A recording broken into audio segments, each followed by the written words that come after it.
nebwe gwanga biche bigenda okujja biche bijjo kubaawo biche byabaawo biche byosubira okubanga bitambula nze mu madi wamala ne timu yonna tutambula mpola esaa 12 paka saawa 2 ez'okumakya banafu ba MTN bagenda maaso okujjukiza gwe na Uganda aliyeyo nti okuweereza n'okugyayo ensimbi mu nkola eya MTN mobile money ebisale byasalikako dda so ogenda bugenzi ku dduuka eri kuli okumpi oba agent yenna ali awo mugambe kugireyo akasenteko oba osindike akasente ku bisale ebyasalikako okuva mu mwezi ogwokutaano ne otwogerera ddala kati ate nga ofuna obubonero obumanyiddwa nga MTN thank you points zosobola okukozesa ogula airtime oba okufuna data n'osigala nga otambulira ku mutimbagano beba MTN abagamba nti everywhere you go ate nga balungamizi b'ekitongole ekya Uganda Communications Commission.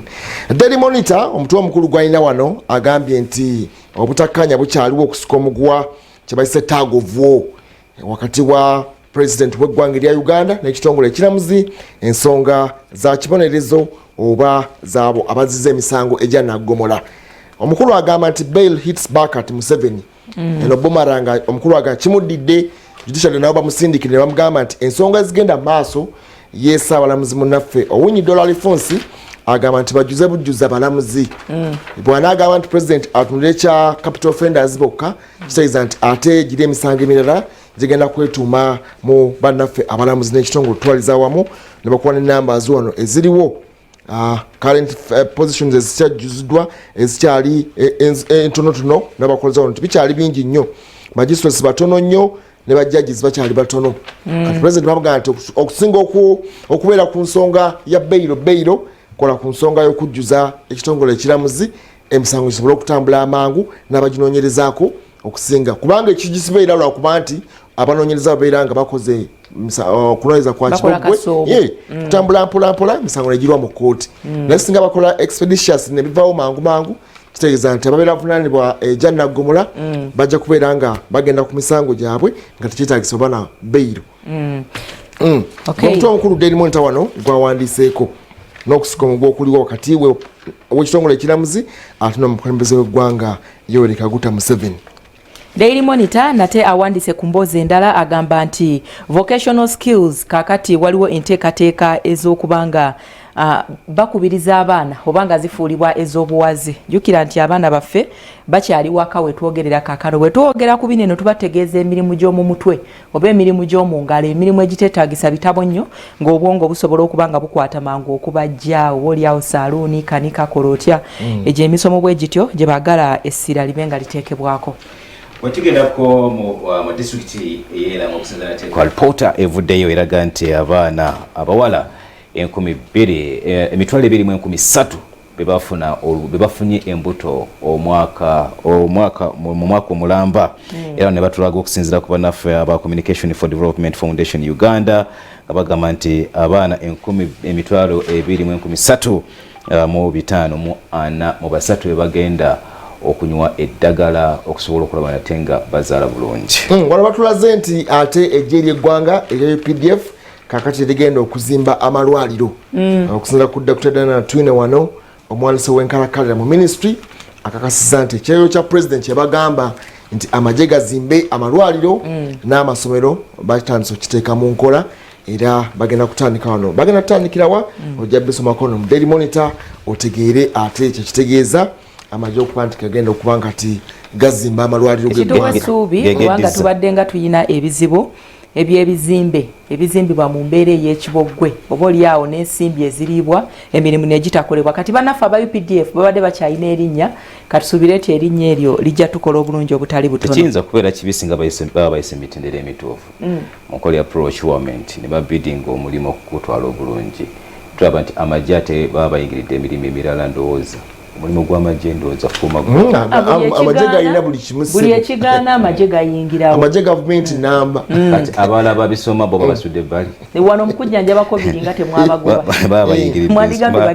bayingiridde ensonga endala amagye galina abasawo galina abasomesa galina abazimbi kakati wakufosi yabwe eyo baganda n'ensimbi zijja kukendeerako ezigenda okuwa abantu abalala zijja kudda mu gye zibeere nga zitambulira munda awatali kutaatagana nti zino zazzeeri bisigale nga bitambulira wamu naye wano bannansi bagambye baabano baagala nsako yaabwe nabo bagambye nti banteeka wansi ebikola abagenda maaso okuyambako mu nteekateeka ey'okugema Abannayuganda. Babanja akantu kaabwe kaluddeyo tebanafuna kasente ka lunch allowance n'aka breakfast bagamba ate omulimu munene nnyo kirabika nga ate okugema omuntu ng'engalo ekuluma oyinza omukuba empisa enzibu awo tebataddewo magye. Okay. Omwoleso ogugenda maaso mu UAE bagamba nti Uganda efunyemu kyamaanyi oba egenda kujjayo ensimbi ezitali ntono. Pulezidenti waffe Yoweri Kaguta Museveni bakulaze ekifaananyi ng'ali eyo. Bannayuganda debate ekute wansi ne waggulu ku nsonga y'okuweza amata, sukaali n'amajaani. Awo tusobola. Mwaba twatuse n'okulowooza musinga twatute bombadi. Yadde tulina ensolo ez'omu nsiko naye twasobodde okutikka. Tusobola. Kino ekintu baatuganye baataddemu obuwumbi 3. Obuwumbi 3 bwatute kilo ya sukaali na kutwala mikebe gy'amata. Ne mukulu w'amala. Obuwumbi 3. Obuwumbi 3 okufuna stall. N'otwalanga nga ozikirire na wansi oba waddeyo bulooku baddeyo kibaawo kwabadde kubikiddwa ebintu bino. Kugwaffe omudaala. Omudaala ogwaffe babakubiko kasaakuba ng'olaba waliwo ekyabuzeemu. N'ekintu ekyo kituteekawa ng'eggwanga tubanga tugenze ku nsonga za byabulamuzi ku bintu bye tulina mu ggwanga. Tulina ebintu bingi. Tulina emmotoka yaffe wano Kira Motors bali tutera bagamba nti katutuuse abaana oli bakola engine emakerere yasookera ddala ya diesel. Ebintu bingi ebisobola okugenda ne tubiteeka ku katale k'ensi yonna naye oganti mukebe gwa sukaali waliwo ekintu kyolaba sukaali majaani n'amata na mikebe gy'amata tuli balunzi kyabuzeemu tuyina ente ekitegeeza nti amata tufulumya mangi. Ojjukira lipoota ezafuluma wano eno nga ziraga nti Uganda mu kufulumya amata ekwata kisooka naye kaakati gavumenti we yaguddemu oba oliawo yabadde etagetinze ekyo nti amata ganene we gabeera gongeddwako value gasobola okukola ki okufuna akatale naye ate ekyakoleddwa kitujjukiza speech ya president ng'atugamba tukole mayonnaise mu magi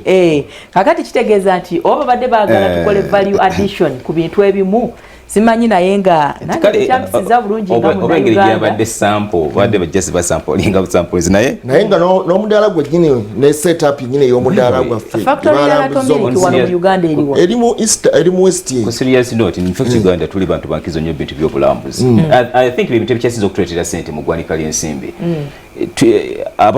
abawabudde omukulembeze mu nteekateeka y'okukolesa ebintu ebyo kyeka President alabika naye yabyekanze wali nga abiraba. Kyabuzeemu.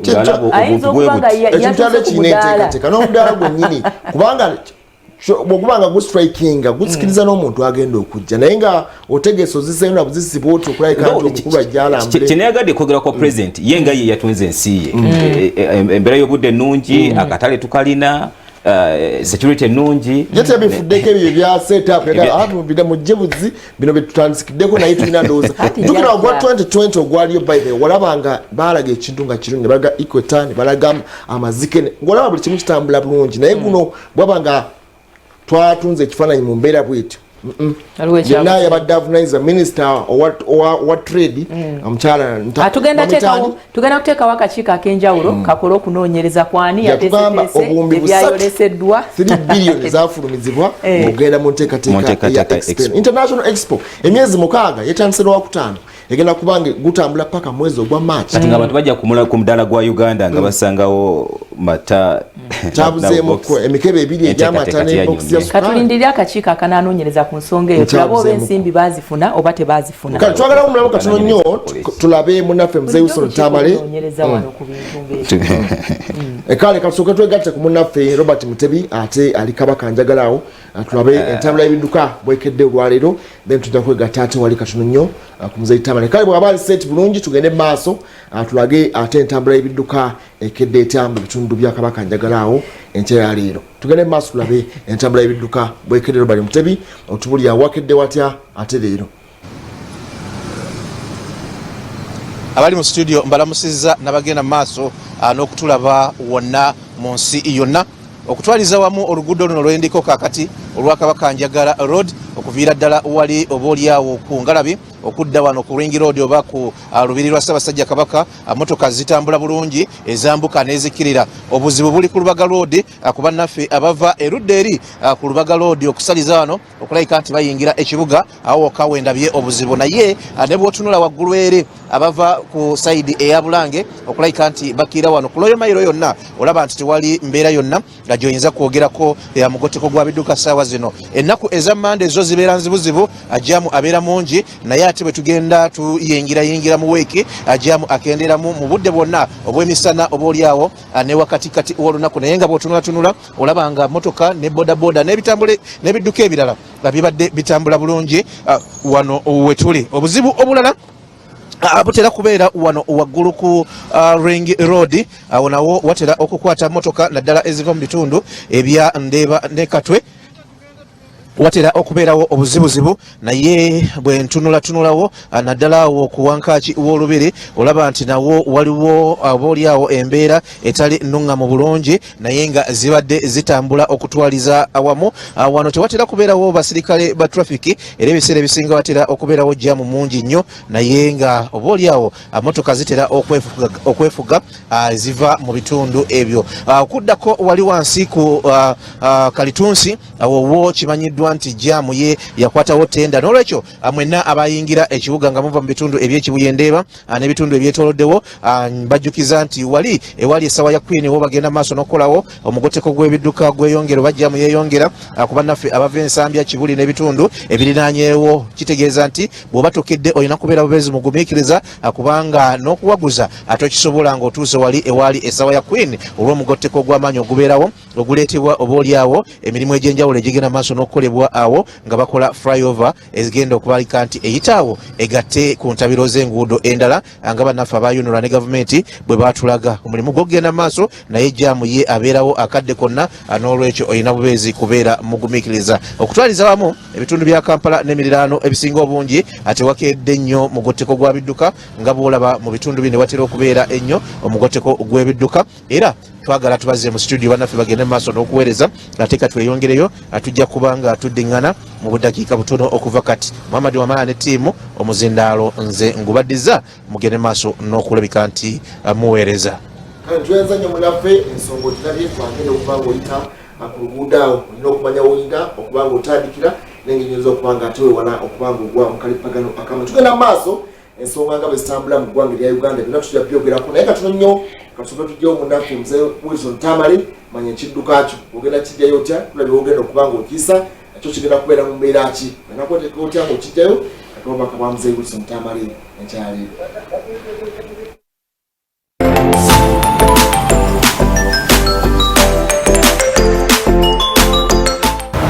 Nkwaniriza nnyo enkya ya leero gwe omulabi waffe owa Soti TV, TV ebunye eggwanga n'ensi yonna okutwalira wamu. Olunaku lw'eggulo twayogedde ku kigambo ekya parking era nga tutagenda maaso n'okulabaga ngeri ki y'onoopakingamu ekidduka kyo.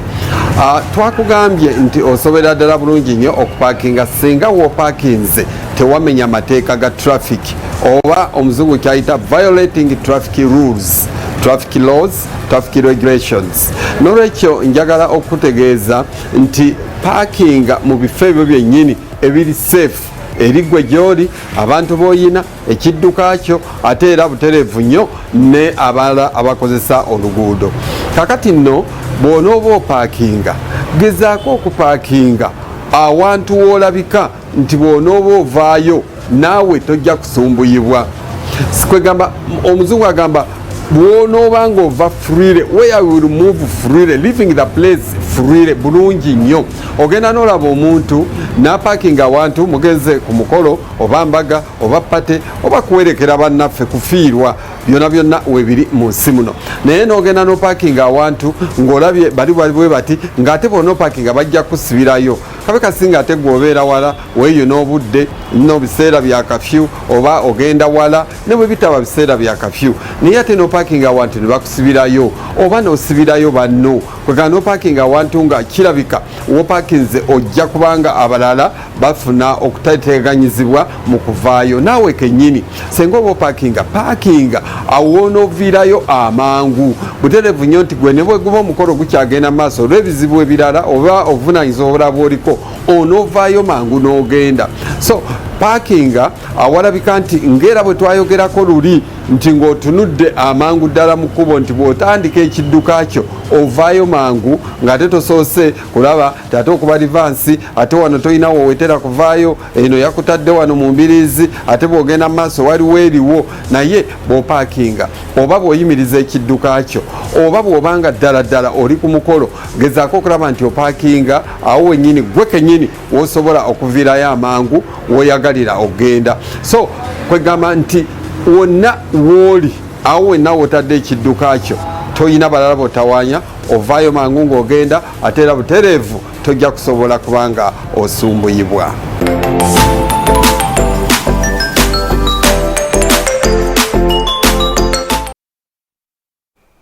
Yes, watu mzeruso tamale bwatuwadde ekidduka kyo bwagenda okubanga okisimbula olina kubanga opakinga otya bingenda kubanga obitegera mpolampola mukanyumiro kafa kumanya ekidduka kyo tukyagenda mu maaso puroguramu omusunsuzi ensonga tuzogeranga bwe ziri ensonga z'amawulire wano ne bweru w'eggwanga okwongera okumanya eddala biki ebitambula twatuumulamu lyeri twagende ku nsonga gyotwalali munnaffe omukulembeze w'eggwanga erya Kenya Uhuru Kenyatta ensonga ezo ezavuddeyo Pandora Files. Bali bannamawulire ab'enjawulo okuva mu nsi ez'enjawulo eggwanga erya Amerika eggwanga erya Bungereza n'ensi ez'enjawulo baakuza okunoonyereza okw'enjawulo kuliko nga files obukadde 12 buliko abakulembeze ab'enjawulo bagenda ne banoonyereza ku byobugagga byabwe bavudde abo ne beewozaako baga nti tebakiramu buzibu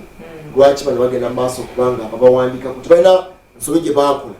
Omukulembeze w'eggwanga erya Russia munaffe Putin yavuddeyo n'akyogerako munaffe wa Czech Republic avuddeyo n'ayogera ku nsonga abamu bagamba nti bigenda mu maaso balinayo okulonda mu nsi zaabwe ez'enjawulo oboolera baga nti ke kaseera kano lwaki bavaayo okulabika nti babyogerako munaffe Prime Minister wa Azerbaijan bangi baboogeddeko naye gwe mukirabako mutya abakulembeze bano okuba nti bagamba nti balinga aba offshore ebyobugagga nga tebiri mu nsi zaabwe okubanga babitwala mu nsi ez'ebwe ne bakola investments ez'enjawulo balaga nti balina musango gwe bazza ofuna akasenteko n'ogenda okola investment n'ogula amayumba n'ogula biki mu nsi ey'enjawulo kubanga ne Kenyatta yagambye nti bwe naaba nkomyewo ebweru gyendaze nja kujja tuopeninge file babagamba nti Pandora File tujja kujja tuopeninge tulabe biki bye nagula biki bye nakola ebyobugagga bye nagula eby'enjawulo naye nga ati bakirambuzi obuzibu bw'ojjinza okubulaba kwe kubanga bw'oba mu nsi yo n'okola investment kitegeeza nti ensi eno giyambyeko okwongera okufuna akasente ng'eyita mu taxation kati bw'oba n'ebyobugagga n'obifulumya ebweru w'eggwanga ate tolina ngeri gy'osobola kutumatizaamu kyoli patriotic ekintu kinene kyatuuka ku bukulembeze w'eggwanga erya Amerika Donald Trump nga mu process eyo ey'akalulu bwe bamuzuula enkolagana ye n'eggwanga erya China eyaliwo banyiiga nnyo ne bagamba nti ye omusajja ono teyandibadde ye naddala akadde kanene ke tuli mu mbeera eya COVID-19 naye kyo ekya pulezidenti w'eggwanga erya Kenya ndowooza kikyali complicated muko olwokubaako kyogamba nze kulanga siyaba mu buzibu kubanga bange ebyobugagga tebibuzibwako obanga tebabibba mu mbeera emu oba endala obuzibu bwe buli nti kuba nti ebyobugagga banyakula binyakula okubitwala mu nsi endala wetujja wano munda mu ggwanga lati Uganda tulaba nti amateeka wano munda mu ggwanga ge tulina galagira abakulembeze okuleka ebyobugagga byabwe abamu batandika okubyoleka olw'ensonga nti abamu oyinza okulowooza nti enfuna gye babifunyeemu n'engeri gye babifuniddemu n'ebbanga lye babifuniddemu eyinza okubeera enkyamu naye abanga bakikoze mu mateeka omuntu waddembe okutwala emmaali ye agiteeka emitalo amangi gyagadde okugiteeka singa aba alaba nti eri safe kubanga ne gyaba gitutte era eba ew'omusonze kulwange ngamba omukutu okusomoola ebyama by'abantu ate nakyo tekyabadde kirungi mu mbeera emu oba endala naye nze kulwange njagamba nti singa bakikoze oba singa emmaali eyo bagiteekamu mu mutima bagiteekayo mu mutima omulungi oba omutima ogutaliimu kubanga oba oli awo waliwo okugamba nti ono yabba ekintu bwe kiti ono yabba ekintu bwe kiti at the end tukomekeza tugamba nti yasomodde ebyama by'abantu yabadde omukyamu mu mbeera emu oba endala omanyi abakulembeze tugamba nti bateeka okuba ekyokulabirako mu mitendera gyonna so kakati abakulembeze baffe bakimanyi bulungi nnyo nti they cannot do without akasimbi akaba kavudde mu bantu ate nga akasimbi ako kafunibwa nga bakuŋŋaanyiza misolo so kakati gwe okukwata ekintu ekyandibadde kyongera okuzimba eggwanga ate n'okitwala ebweru w'eggwanga ekyo kiba kibi nnyo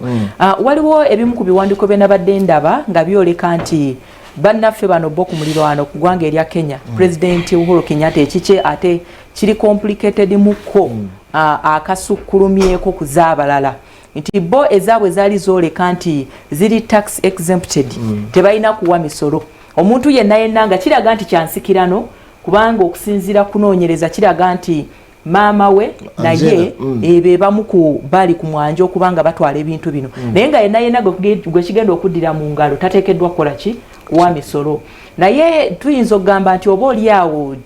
ye kiyinza obutamukosa nnyo kubanga ebintu bino tebyatandikibwawo ye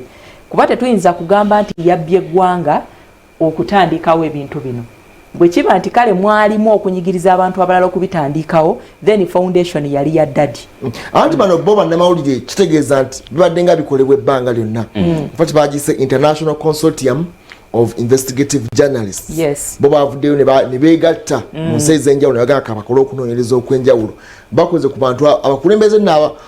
abagundiivu ddala nti ono yakweka ekyobugagga gundi wano otuta mu ggwanga wano lya Uganda eryaffe twalengera munaffe ofisi ya Kalisoliiso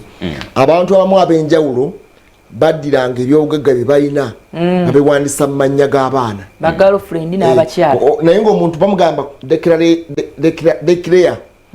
ekisukka mitwale 10 abamu bakola abasinga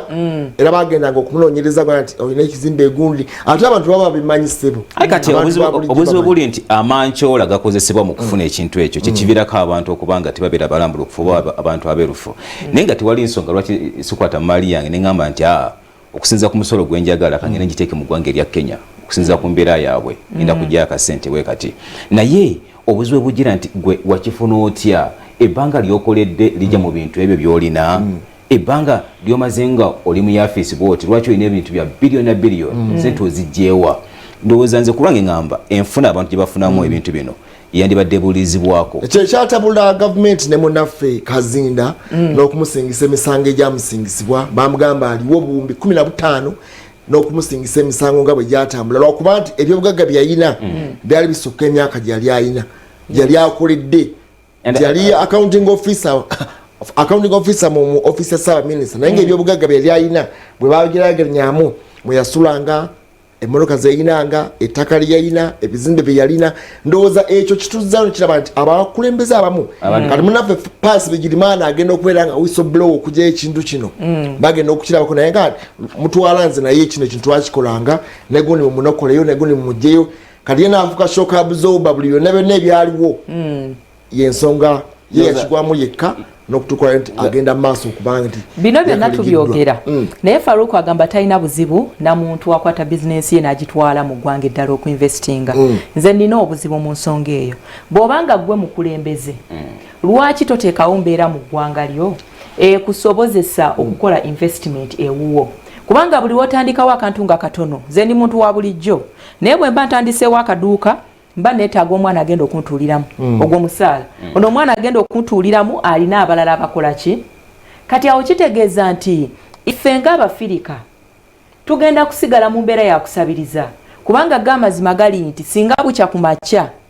ne wabaawo okunoonyereza okukolebwa ku bannaffe abatukulembera oyinza okwekanga nga basinga obungi ebitundu ebisinga nga bizinesi zaabwe ziri bweru waki kanneesibe ku Uganda kati nga ziri bweru wa Uganda naye ng'akadde kano bw'otunuulira GDP yaffe akadde kano bw'otunuulira ensimbi eziri mu buli nsawo ya muntu ng'ovudde kano akajjanja ke tukolako kunoonyereza ezaawamu ntugamba buli munnauganda asevinga obukadde 3 nga yeemalidde ebizibu tuyina abantu kati mu Uganda ng'anoonya 1000 ezo n'azinoonyeza weeks ezo ez'okusevinga nga buli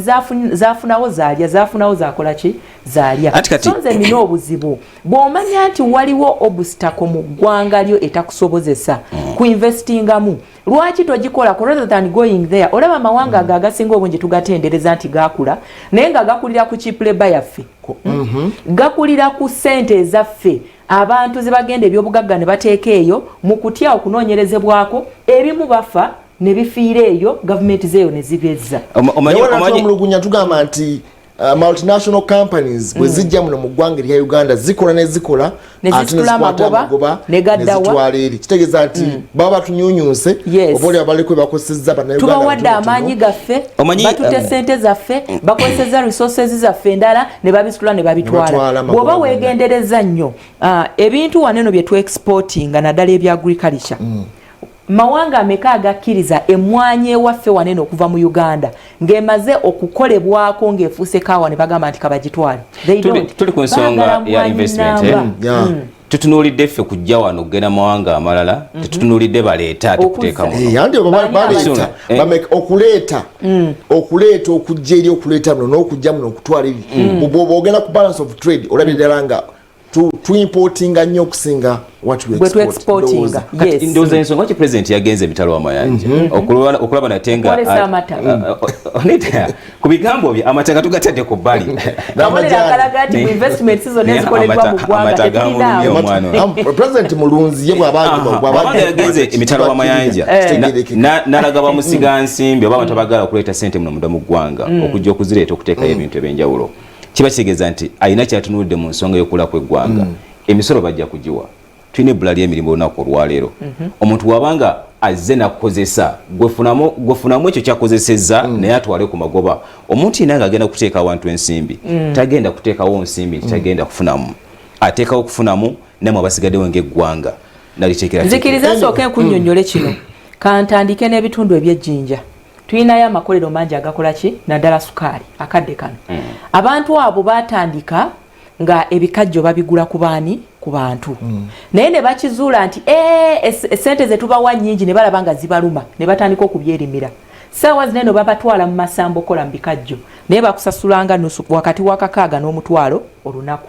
bw'oba olina ensobi gy'okoze ne bagenda nga ssente zino bakola ki bazitema keeka akasente omuntu weeyo kakola ki awo tudda ku poliisi y'eggwanga yeegamba ki sukaali ono nti naffe quality gye batuwa waneeno eyawukana ku oli gwe bakola nga bagenda ku exporting aga amagoba gonna gabeera mu kampuni yaabwe ate nga tubawadde ne tax holiday komawo waneeno mu mafactory amalala agakolebwa eruzira maama wange gyasula waliyo amakolero mangi tulina agakola obuveera waliyo agakola ebyokunywa mangi ya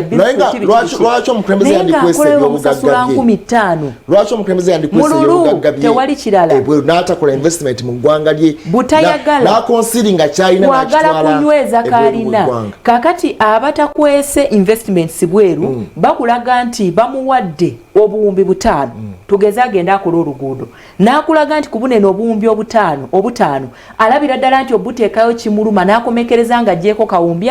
kamu naye nga kana akawumbi akamu naye nga nakaakabaze nti gundi ne gundi bwafunako gundi oyo tasigayo ekintu ekyo kibi abakulembeze baffe njagala basaba muyiga okuzimba eggwanga bw'oteeka ekintu mu ggwanga lyo emirimu ndaba abakulembeze baffe nga bemulugunya contract ajja naye ku luno abaana baffe bafune emirimu egiri tekiniko baleme kuba myala nakukola ki mwe bizinesi ezammwe muzitutte bweru kakati baneno bemuleese bazze kabatuwa obuswazi bwe basobola okukola ki okutuwa paka bwe tunayiga Buy Uganda Build Uganda yaleetebwa na kigendererwa ki kyakutumbula amakolero n'amakolero mu Uganda. How is it performing? kuba olengera Buy Uganda gweyogerako baali bagambe ne ministries ennyini eza government furniture gwe zikozesa bagende eruzira basiba abakola ababajja ebintu bamuguleyo naye era ogenda okulaba naye kola okunoonyereza mu mayumba g'abakungu noonyereza mu mayumba g'abakungu abandi badde ekyokulabirako mu kugula furniture oyo olabe furniture gwe balina abaawo olwaleero bino byonna byonna Parliament yandibadde nga furniture ava muzira kyekyokulabirako ekisookera ddala tetwalirabye tugende ku nsonga endala kubanga ebyo birimu omuntu yasalawo okusalawo okukwe nasijja ku investinga mu ggwanga lyange kyokka tebatusomera ne bwakireka waneno mu ggwanga weekanga ng'emisolo tebakijjaako misolo oli bw'ajja ne fayiro ze ng'atambula bagamba ayitawo buyise ng'atakoze bwe tunamanya poliisi lwakuba kintu kino tugenda kiteeka mu firingiza wano ewaka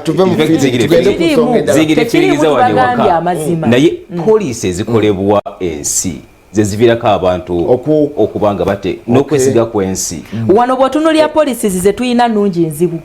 naye twazikola mweziri kubeera na kitabo nti ekyo ekitabo kinange kirimu kino na kino zifiiriddewa tubirina in fact singa bategeka omwoleso ogwa policies ze tuyina wano eno oba n'amateeka ag'enjawulo agatufuga bategekeyo omwoleso ojja kutegeera nti Uganda ngagga when it comes to policies oba amateeka ag'enjawulo. Policies ezo Muhammad wadi tujjeyo eno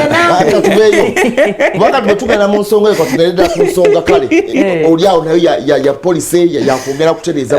ggwanga ababaka parliament olunaku olwajjo babadde ne proposal babagamba nti president ogenda mu maaso okubanga kyataddewo ekya bail babagamba tugende mu kalulu ka bonna referendum katukatwale mu bannansi beesalirewo bani abagambye ababaka ba parliament boy proposal yaabwe bagamba nti tugende wansi bannansi bakole okusalawo okwabwe. Eyo si proposal y'ababaka kirete bulungi nti ababaka ba parliament bakiriziganyiza ne President Museveni nti bagende mu kubanga president yachogera kukanya anti kale nabo bayayogera yagamba yayagala kuyita abantu bano bonna batule bano bagamba nti bayite ne wanayincho bateekemu naye genda wansi referendum ndoze esema mu ggwanga lya Uganda kuna gambo bamulemesa agenda kujja mu ffe referendum yasema mu ggwanga lya Uganda ndoza lya 2.5 nga tugenda mu bibine ebingi ensonga ezo twagala okulaba bigenda kuggwa bitera tugenda kulabika nga bitambula bitya mu ggwanga lya Uganda naye obuzibu kyaliwo. Robert Mutebi alimba tax tujja kumufunaawo nabo bajja batubulira oba oliawo ensonga zezimu bano bawananchi wansi ensonga za kulonda ensonga za bukulembeze nabo bagulana byabwe parliament egulana byayo eggwanga lya Uganda lirimu okusikomwa okwenjawulo.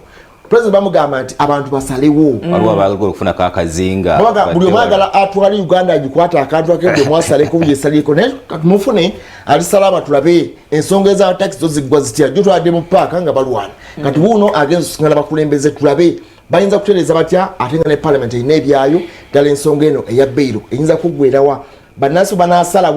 banasalawo kibeeyagalidde oba era omusimbe guyinza okujja ne bakola decision eryawo nga sikusalawo kwabwe naye nga bawaliriziddwa. Kale katufunire Robert Mutebi ono tulabe kyatugamba ate awo waali esalaama atudde tumalirize ensonga eno.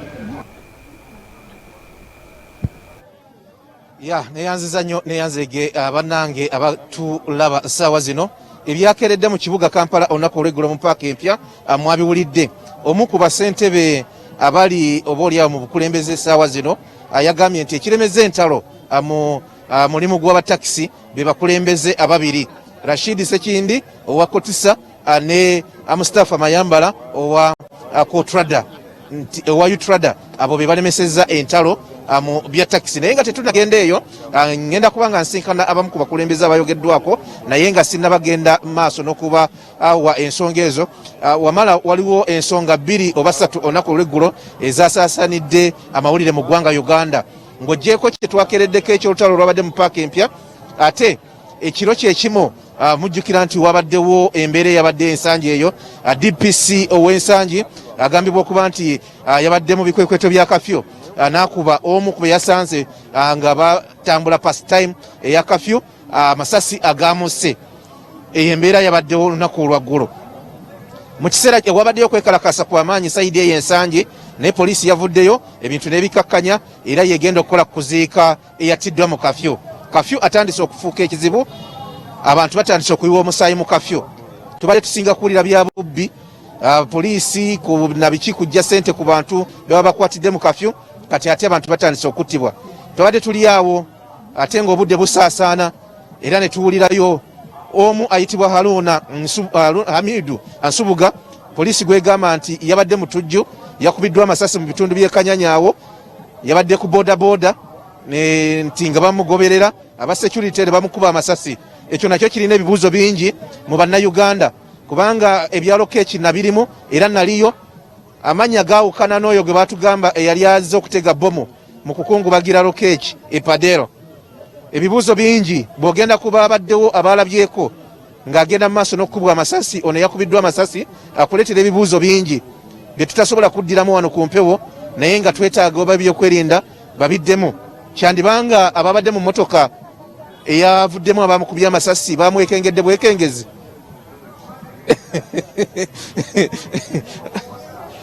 Kwegamba ekinsanyusa nti n'abamu ku bannanga b'amawulire babaddewo. Kwegamba embeera eyavuliddemu oyo kukubwa amasasi nattibwa naye erina ebibuuzo bingi. Yandibanga yabadde mistaken identity, embeera yako weekengeretta. Anyway, ebyo tujja kujja nabyo. Munzikirize essaawa zino nsisinkane Rashid Sekindi. Rashid Sekindi ono bamwogeddeko olunaku lw'eggulo nti y'omu ku balemesezza entalo mu mulimu gwa taxi, era nga omwami oyo Kasule eddala ndyerabiddemuko kaakati aliwo nga ssentebe ku stage y'ekibibi ye yamugambye ebigambo bino oba ye yatugambye ebigambo bino. Koffe katusooke tunoonye Rashid Sekindi. Sekindi sigenda kusooka mubuuza lwaki alemesezza entalo mulimu gwa taxi. Ngenda kusooka kumusaba atubuulire ku buwanguzi abatakisi bwe batuuseeko bwe twategeddeko nti kyaddaaki bukyanga Lubangola Mumindi beegasse ne bakola ekintu kyekimu, era yavuddeyo nga oba oliawo asekera mu kikonde. Rashid, tuli butereevu ku SOT TV, omusunsuzi ye program sooka otubuuzeeko. Neyanziza muganda wange Robert nate okukeererako eno ewaffe mu bendobendo ly'e Makindye n'ekibuye wano nno wenyimiridde ye paaka wensibuka omuli stage y'Entebbe wano wenva ate neŋŋenda okubeera omukulembeze wa taxi. Olwaleero njagamba mu ggwanga lyonna kuba luli mbadde wa Kiwayi, ekibiina ekimu ekibadde kya Kotisa nga waliwo n'ebibiina ebirala bingi, naye olwaleero wetwogerera kati tuli mu wiiki yakubiri okuva lwe twateekawo obwegazi. Ebibiina ebibadde bimanyikiddwa ennyo gavumenti bebadde yali organizing omukaaga, ng'ekimu kyembadde nkulembera Kotisa, ekirala ekya muganda wange Musafu Mayambala Utrada, ekya Kalifani musajja alumbwa Intertax, ekya mukadde waffe Katumba William ekya Utoda, tulina mukadde waffe Ntale Charles oyo nga alina ekibiina ekya Independent, saako n'ekibiina kya Kotoda ekibadde kikulirwa omukulu Mugisha Gadi oyo nga yakiikirira bannannyini moroka mu mulimu gwaffe guno. So ebibiina ebyo byegasse oluvannyuma lw'okuba nti RCC wa Kampala yatuyita ng'omuntu akulira security mu kibuga n'agezaako tulaga biki bye twali tufiirwa mu kwawukana, biki bye tulemereddwa. Ekyokulabirako ekitono kya ssente ze baakazaako eza Nabbanja, nti buli kibiina bwe kyateekayo lisiti abalabayi baakozesa omukisa ogwo okuba nti ssente baazirya abantu baffe ne batakola ki ne batazifuna. So awo wennyini bunaffe wetwalabidde mwoyo n'atukkako, so ne tukola ki ne tukkiriziganya okwegatta obukulembeze bwe twakoze nga bannange baataddemu obwesige bwa kiseera, era nga ekigendererwa kyabwo kuteekerateekera kuba mujjukire nti Minisitule ya Works and Transport erina etteeka lyekola erijja okuleeta okulonda, naye kati ffe ekigendererwa kyaffe kuteekateeka bannaffe ababadde baawukanye tugenda okutuuka mu kulonda okwo ng'abantu ffenna twogera olulimi lumu. Saako bingi, takisi tugenda kuddamu okuwa emisolo, takisi ebadde empisa zaggwawo, so kati tugenda kuteekateeka n'okuteekateeka register ey'abadereva tumanye omuwendo gw'abadereva gwe tulina omutuufu, Kotisa ebadde erina gw'erina, Utrade erina gw'erina n'abalala gwonna tugukompilinge wamu, tumanye n'emmotoka mmeka ze tulina mu Kampala n'ebweru wa Kampala ne mu ggwanga lyonna. So omubumbirano ogwo oba obwegasse obwo nze ssentebe waabwo nga muganda wange Kalifani musajja alumbwa ye vice chairperson asooka ne mukulu Mayambala mu staff naye vice chairman in charge of administration, saako n'ekidde abadde mu Kotisa. So olukiiko olunene being nti ebibiina byegasse ate nga buli kibiina kirina okuleetayo memba, so olukiiko olwo lunene. Katumba yagenze naki ne Gadi yagenze naki? Mukadde wange Katumba William mumumanyi bulungi bw'oyogera ku linnya lye oba otegeeza bya ssente. So mukadde waffe oyo ye muwanika w'olukiiko lwaffe, saako mukulu Mugisha Gadi, era ye ne bwe twali mu State House President yamugamba nti gw'ojjanga ex official being nti bano bo bali mu be babakolera, naye ekyo kigambo lwaleero bwe nkyogera wa taxi nga ndaba yeewunya kubanga taxi ezisinga kati zaffe, naye aleeta ebirowoozo akiika ku lukiiko lwaffe ng'akiikirira bali bananyini moroka abatalabika abatagala kuvaayo kulabikira mulimu gwaffe so yakiikirira ebirowoozo byabwe. Mu kiseera kino tusobola okugamba nti entalo mu taxi si wansi eno mu stages naye eri waggulu mu bukulembeze bwammwe. Utrade ekubagana ne Kotisa, gundi akubagana ne gundi, zaweddewo ensi teriddamu ziraba. Ezo okujjako nga kasitaani ke kazize ne katukamu kubanga sitaani ayagala nnyo ebiteredde abitabangule naye bingi nti twakkiriziganyiza Mayambala, Sekindi, Kalifaani, Katumba era meseji yaffe enkulu kugamba babadde batukkiririzaamu nti kati enjawukana muziteeke ebbali. Tutuula olwaleero tugenda kufuna office ku Nalubwa market ku mwaliro ogwokubiri tujja okufuna office zaffe kuba wagazi bulungi abantu bafate bamanyirawo so entalo mu bibiina ebyowaggulu zo okuva mu bibiina omukaaga togenda kuddayo ziraba naye bwana Robert kyolina okumanya gwe ng'owamawulire obadde olina bingi byolaba kino kye twakoze waliwo olwaleero atakyagala waliwo entalo ezisinga zibadde teziva mufe zibadde ziva mu bitongole ate bya gavumenti ebyagala otukulyetingamu entalo babeeko bye bayisaawo. Ezimu ku ntalo ze tubadde nazo zibadde zireese bbaasi nga takisi zigenda tugoba e Kampala nti oyo kati kino kye twakoze tekijja musanyusa. Waliwo omuntu abadde akeera n'akola lipooti n'agenda asaba budget nti agenda kukola lipooti eri mu takisi kati oyo olwaleero tumusuubira kuba nti naye agenda kukkiriza obwegassi buno. Waliwo omukulembeze ku stage nga ye abadde akozesa embeera eyo n'abulankanya sente z'abadereeva leero we bamutwala mu kibiina kya Kotisa ye n'addukira ewa Kalifaani omulala n'addukira ewa Mayambala so kati abo babadde mu mbeera eyo tosuubira nti kino kiyinza okukola kiyinza obbasanyusa era nawuliddeyokko ku badereeva abatonotono abagamba nti bawakanya embeera eno naye nga nze mmanyi lwaki kubanga ebintu bino buli lwoteekawo obwegassi mu takisi muno abantu bangi abatunuulidde omulimu gwaffe nga bagwagala ate nga balina sente empitirivu naye nga badde tebalina ngeri ki gye bagwa accessing kati nga balina kuteekawo divisions muffe batukozese bo batuukirize ebigendererwa byabwe naye omulundi guno tugenda kisiba okulabika nti omuntu ow'ebbali taddamu tuyingirira omulimu tugenda gutereeza twagala empisa ziddemu emyaka 10 n'okusoba okuva Utrade lwe yavaawo omulimu gwaffe gubonaabona nti olwaleero ojja kwesanga bingi bye tusubiddwa ng'abatakisi ate nga tuli bangi. Olwaleero mu Uganda bw'obanga otunuulira omulimu ogusinza okuemployinga bannayuganda taxi kubanga gulimu abantu abasoba mu mitwala kati kano paaka yange eno yokka tulimu abantu abasoba mu 600 naye nga bw'otunuulira ntono naye nga tuwe spaces awo so kati ne paaka endala ezifaanana bwe zito so mu mbeera eyo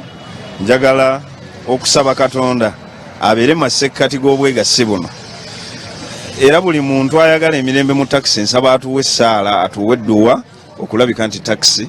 abantu kyebadde bayaayaanira ebbanga eddene nga taddamu kubeera mu ntalo. Nga tumaliriza ebibiina bibadde bingi mubaddewo n'ekya Kotisa mubaddewo n'ekya Utrade Joint Tax Operators Consortium ebadde yaani? Joint Tax Operators Consortium ebadde egatta ebibiina 5 ebadde egatta Utrade, Intertaxi, Utrade, Independent ne Kotoda. Ebyo ebibiina 5 byegatta era ebbanga lyonna obadde owulira nti fe abataano twegatta naye Kotisa yagaana okukola ki? Kotisa yagaana okwegatta. Interpack stages eriwa ya Kalifaani musajja alumbwa. UTC Village Taxi Park Drivers and Conductors Association. Olwo lukiiko oluli ku paaka enkadde nga luvunaanyizibwa ddwo teruli ku level ya bibiina bino waggulu. Ddwo luli ku management ya paaka enkadde. Yes. Ensonga endala gye tumaliriza nayo mulinga abalangiridde nti bwe bataggula paaka enkadde ng'ennaku z'omwezi 2 Okitoba gwe tulimu mugiyingira ku kifuba. Ekyo kituufu si kituufu? Okusooka abantu baffe bali mu bulumi okusookera ddala mujjukira bulungi nti baali balangiridde ng'ennaku z'omwezi 1 ogw'ekkumi lwe baali bayingira, naye enkola yaffe tejja kuba yakukozesa maanyi. Ndowooza gwe osobola okusoma message eno nti nva gisindikira executive director wa Kampala mubuuzizaako ngende mubuuzaako nti good morning Madam Idi, this is Sekindi Rashid chairman of Taxi Operators Federation. Nembi muterawo ebibiina nga bw'obiraba. You promised us a meeting about all the tax parker issue within 10 days from the date we had a meeting with you last week. Just reminding you. So, twali naye last week. Netuleta issue ya park. N'atusuubiza nti mweno week tugenda kubeera ne meeting papasire nga teyogera ku kintu kirala kyonna ng'eyogera ku park enkadde. So kati meeting eyo kedde omukubirako essimu nendooza adde tannaba kuzuukuka ne muweereza ka message kana ajja kasangako. So era madamu Iddi nga tuli mu kamera za Sort TV manyi olaba n'abayambi bumanyi balaba bakutuuseeko message eno. Tukusaba tukusinkane twagala okufuna ekyenkomeredde kye tulina okuwa abantu baffe naddala ku issue ya park. Ekisooka bwana Robert abantu bali ku park ku ma street babonaabona nti tewali orderly SOPs tetusobola z'observingira ku street. Ekirala nti carpet yaggwa bulungi nga bw'ogiraba. Ebintu ebibulamu bitono kuteekako mataala, kuteekamu kamera, kuteekako fence, toilet. Naye ffe gye tugamba nti olw'okuba baalinovating eno enkadde eyaliwo tusobola okugira nga tukozeseeyo. Then kye tusaba nti tebalinda bantu kwegugunga, tebalinda bantu kuteekawo mbeera. Paaka bagigule, abantu tugikozese. Paaka eyo olwaleero omugotteko gw'osanga mu New Taxi Park gusibuka ku paaka eno. Stage zisoba mu 12 twaziwumulizaako mu paaka eyo. So twetaaga stage ezo zifeeyo. Olwaleero okusanga street zaffe buli wosanga kati moroka etikkirawo. N'omusaabaze asobola okuleka ekintu mu moroka n'atamanya wa alina kifolowingira.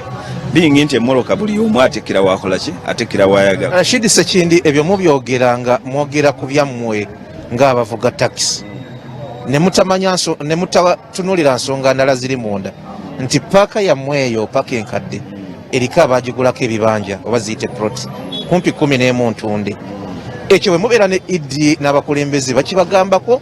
kubanga bino byonna weebiri n'ekirala ekikyasibya embeera eyo abagagga baakalambira either mutuddize ssente oba tutandika okuzimba mu paaka bwe twagula. Ekyo mukitunuulira. Ekisookera ddala ndowooza teri muntu asinga kumanya bintu bya paaka eyo nga bavuzi ba taxi. Ne mu kitongole mwennyini temuli alina bwino wa paaka eyo nga bavuzi ba taxi. Ffe tulina bwino. President yateekawo akakiiko ku paaka eyo ng'ali kakulirwa omumyuka wa Prime Minister by then Moses Ali. Ne tutwalayo bwino ebiseera omugenzi Mukama Musaase Sebana bwe yabeererawo. Abantu abo baagula paaka poloti mu paaka eyo naye nga baazigula mankyolo. Ne tubatwalira bwino nga tulina bwino akwata ku ttaka eryo ne paaka eyo na buli kimu ng'abasajja bali ekyamazima tebasobola kusasulwa yadde 11. Naye obutaagala muntu ng'abadde akuumye ekintu kye nga alowooza nti yateekamu ssente ze twawalirizibwa okusaba president mu 2018 ne tumuleeta ku paaka awo. Sort TV yaliwo president nga tumukyaziza ku paaka awo ne tumuloopera ensonga ezo nti president baakola wano amankyolo ne batunda poloti ezisoba mu 11 ku paaka eno. President n'agamba nti bwe kibanga kituufu abantu abo tujja basasula